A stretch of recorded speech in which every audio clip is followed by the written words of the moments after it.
Hare Nama Hare Nama eva kevalam Kalo nasteva nasteva nasteva gatiranyata.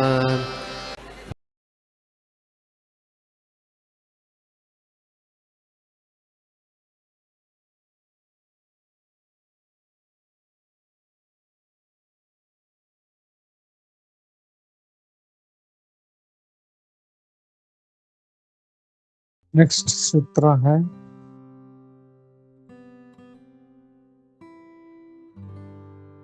सूत्र number 58। इसको हम लोग श्लोक नहीं बोलेंगे, हम लोग सूत्र बोलेंगे इसको। कुछ श्लोक बड़े बड़े होते हैं, ये सिर्फ शॉर्ट फॉर्म में है। यहाँ पे सूत्र नंबर 58, अन्यस्मात् सौलभ्यम भक्तो। अब यहाँ पे क्या कहा गया? Success is easier to attain by devotional service than by any other process। तो जो यश है हम लोगों को बहुत ही सुलभ है भक्ति के कारण। बाकी दूसरे किसी भी प्रोसेस के कंपैरिजन में अगर हम लोग भक्ति कर रहे हैं, हमको तो यश जरूर प्राप्त होगा। जैसे दूसरे बहुत सारे मार्ग हैं, ध्यान योग, ज्ञान योग, अष्टांग योग, उन सब के मुकाबले में भक्ति योग जो है वो सबसे इजी है। अगर भक्ति योग कर रहे हैं तो सक्सेस बहुत ही इजी है, यश बहुत ही इजी है। इसका तात्पर्य हम लोग देखते हैं। यहाँ पे तात्पर्य क्या है? नारद यहाँ पे आश्वासन दे रहे हैं सभी को कि अगर हम लोग भक्ति योग करेंगे तो बहुत ही हम लोग स्पीड से हम लोग जो है हम लोग प्रगति करेंगे, क्योंकि ये सबसे इजी तरीका है।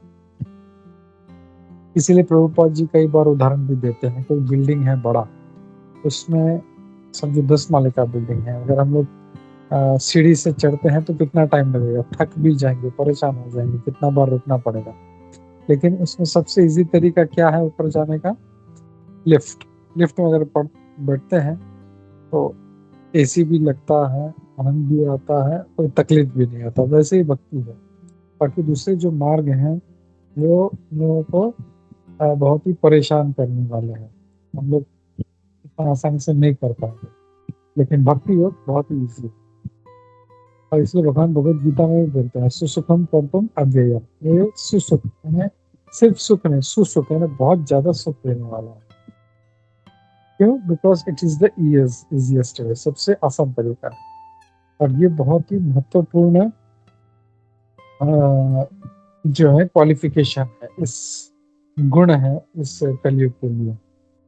तो श्रीमद् भागवतम के पहले स्कंद के पहले अध्याय के श्लोक नंबर 10 में कहा गया है, प्रायणाल्पायुषः सभ्य कलो अस्मिन् युगे जनाः मंदाः सुमन्दमतयो मंदभाग्या हि उपाधृताः। हे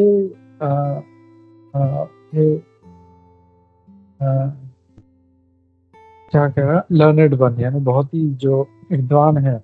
इस कलयुग में लोगों की आयु बहुत कम है, अल्प आयुष है। दे आर quarrelsome, हमेशा लड़ाई करते रहे, कुछ ना कुछ आर्ग्यूमेंट चलता रहे। लड़ाई मतलब सिर्फ फिजिकल नहीं, इवन बातों में, इवन कोई कुछ बोल रहा है, अब मन में भी उसका नहीं क्या बुक कर रहा है फालतू में। तो ये सब जो है, ये जो क्वारल है, मतलब किसी की बात को काटना, चाहे वो उससे लड़ाई करके हो या बातों में हो या मन में हो, ये सब क्वारलिंग है। कलह करना, लेजी यानी आलसी, फिर मिसगाइडेड जो है, जो कोई बराबर रास्ता नहीं है, और अनलकी, उनका भाग्य बहुत ही मंद है, मंद भाग्य है उपाद्रता है। फिर हमेशा ये लोग परेशान रहे।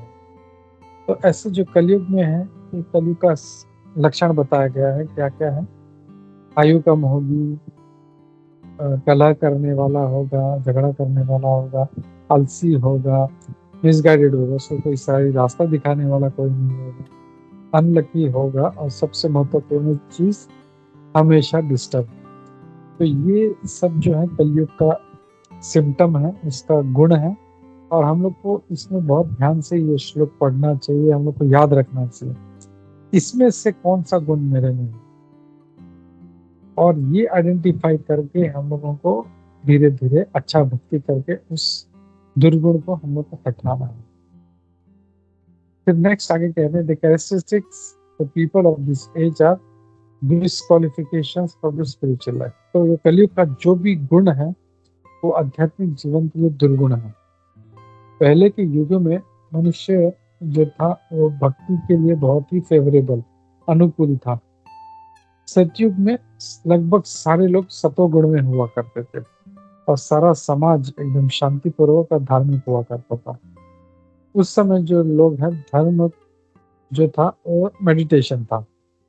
वाल्मीकि जी कहा जाता है कि वो 60,000 वर्ष तक जो थे तपस्या किया करते थे रामायण लिखने के पहले। और कर्दम मुनि उन्होंने 10,000 साल तक उन्होंने तपस्या किया था। वाल्मीकि जी ने 60,000 साल और कर्दम ने 10,000 साल तक तपस्या किया था।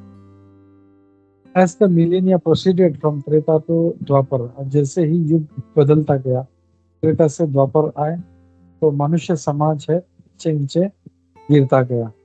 और 5,000 साल पहले जब भगवान कृष्ण थे, उन्होंने अष्टांग योग अर्जुन को करने के लिए कहा। अर्जुन ने उसे नकार दिया, कहा कि ये प्रैक्टिकल नहीं है, मैं नहीं कर पाऊंगा, बहुत इम्पॉसिबल है। तो we should not maintain grandiose conceptions of what we are able to perform nowadays, but should face the facts of our near bankrupt conditions of spirituality. तो ये सब जो है हम लोगों को समझना चाहिए। ये सब जो कंसेप्शंस हैं कि अर्जुन जैसे इतने महान व्यक्ति ने भी मना कर दिया, तो हम लोग सोचते हैं कि अरे क्या इजी है, हम लोग कर लेंगे। तो वैसे नहीं होना चाहिए। हम लोगों को अपना परिस्थिति समझना चाहिए और हम लोग भक्ति में कितने बैंकरप्ट है, कंगाल है, हम लोगों को ये समझना चाहिए। और यहाँ पे अब नारद मुनि जी कह रहे हैं सबसे आसान तरीका। नारद मुनि कहते हैं कि इसको पकड़ लेना चाहिए जैसे at his offer as a, जैसे कोई डूबने वाला व्यक्ति, जैसे कोई पानी में डूब रहा है और कोई बड़ा शिप से अगर कोई हम लोग को लाइफ राफ्ट, एक लाइफ बोट अगर फेंकता है तो कैसे वो पकड़ लेगा उसको डूबने वाला व्यक्ति। भले ही कितना ही अच्छा स्विमर हो, लेकिन महासागर में, ओशन में वो नहीं तैर पाएगा। तो कैसे वो तुरंत पकड़ लेता है, वैसे हम लोगों को नारद मुनि जी का ये जो सजेशन है, जो दिया है, उसको पकड़ लेना चाहिए। हरे कृष्ण। तो मैं यहाँ पे रुकता हूँ और किसी का कोई प्रश्न है तो लेते हैं। हरे कृष्ण। नहीं तो हम लोग पढ़ते हैं श्रीमद् भागवतम।